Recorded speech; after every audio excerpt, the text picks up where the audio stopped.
রাস্তা সংস্কার করতে হবে, রাস্তা সংস্কার করতে হবে, দিনের মধ্যে রাস্তা সংস্কার করতে হবে। অনির্দিষ্টকালের জন্য গাড়ি চলাচল বন্ধ চলছে, অনির্দিষ্টকালের জন্য গাড়ি চলার চাকা ঘুরছে না, অনির্দিষ্টকালের জন্য গাড়ির চাকা ঘুরছে না, অনির্দিষ্টকালের জন্য গাড়ির চাকা ঘুরছে না, অনির্দিষ্টকালের জন্য গাড়ির চাকা ঘুরছে না। আমাদের রাস্তা পুরো চলছে, আমাদের রাস্তা পুরো চলছে, আমাদের রাস্তা পুরো চলছে। আজকে অনেকদিন যাবত আমরা প্রশাসনের কর্তৃপক্ষের কাছে যাওয়ার পরেও প্রশাসন এবং কোম্পানি কোনো অবস্থাতে রাস্তা সংস্কার করতে আসে না, এবং ডেলিভারির রুগী বিভিন্ন মুমূর্ষ রুগী নিয়ে রাস্তাতে যাওয়ার সময় সামনে যে বিশাল বিশাল গর্ত, পুকুরের আকৃতি, সেখানে মানুষের জীবনযাত্রা একেবারে ব্যাহত। করব প্রশাসন এবং যে কোম্পানি এই রাস্তার কাজ করতে আছে তার গাফিলতির কারণে আজকে মানুষের জীবনযাত্রা একেবারে বিপন্ন। তাই আমরা গাড়ি শ্রমিক এবং এই এলাকার বিশিষ্ট ব্যক্তিদেরকে নিয়ে যারা বুদ্ধিজীবী সম্পূর্ণ মানুষ, আজকে আমরা রাস্তা অবরোধ করতে বাধ্য হয়েছি।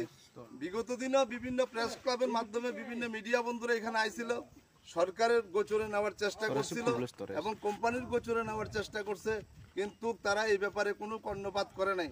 যেমন জলিয়াতে, তেমনিতে যতনবাড়িতে, তেমনিতে করবুগে, তেমনিতে তেমনিতে আইলমারাতে, প্রত্যেকটা আমরা চাইতে আছি আজকের মধ্যে প্রত্যেকটা গর্তের মধ্যে ব্যাট স্পিলিং দিয়া অন্তপক্ষে গাড়ি চলাচল এবং মানুষের জীবনযাত্রা যেমন স্বাভাবিক চলাফেরা করতে পারে এইটার যেমন সুরাহা করে, নাইলে আমাদের এই অবরোধ দীর্ঘদিনের জন্য চলতে থাকবে। আমরা রাস্তা অবরোধ উঠাইতাম না।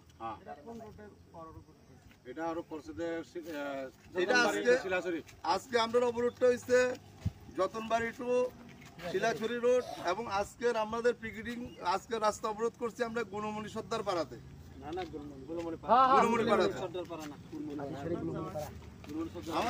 আমাদের চাওয়া হচ্ছে একটাই, রাস্তা সংস্কার রাস্তা ঠিক করে মানুষের স্বাভাবিক চলাচল।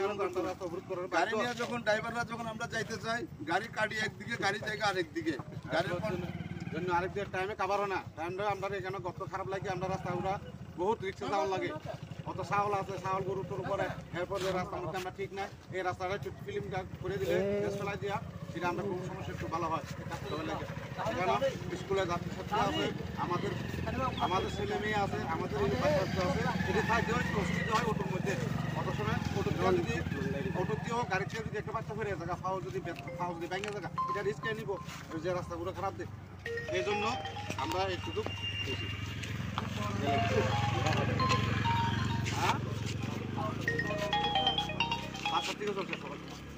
হ্যালো সকাল 5টা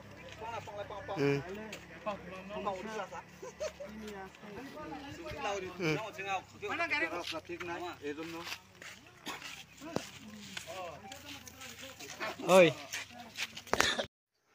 দাদা আজকে এখানে রাস্তা অবরোধ কি কারণে? এই রাস্তা দেখেন না আপনারা, যে কয় মাস হইলো, আজকে 4-5 মাস ধরে এইটাছে রাস্তা ভাঙ্গা, এই সাইডের মাটি ভাঙ্গা। দেখছে আপনারা আগে প্রশাসনটা জানাইছিলেন এইসব ব্যাপারে? এইসব ব্যাপারে প্রশাসনের জানাইছি, আপনারা তারাও এই রুটে চলে, মন্ত্রী মিনিস্টার এমএলএ সব এই রাস্তাতে চলে, তারা ওই চোখে দিয়া দেখিনি। আচ্ছা আচ্ছা, তাহলে জানানোর পরে এটার কোনো কোনো বিকল্প ব্যবস্থাই নেইনি তারা। আচ্ছা আচ্ছা আচ্ছা, ঠিক আছে, ধন্যবাদ।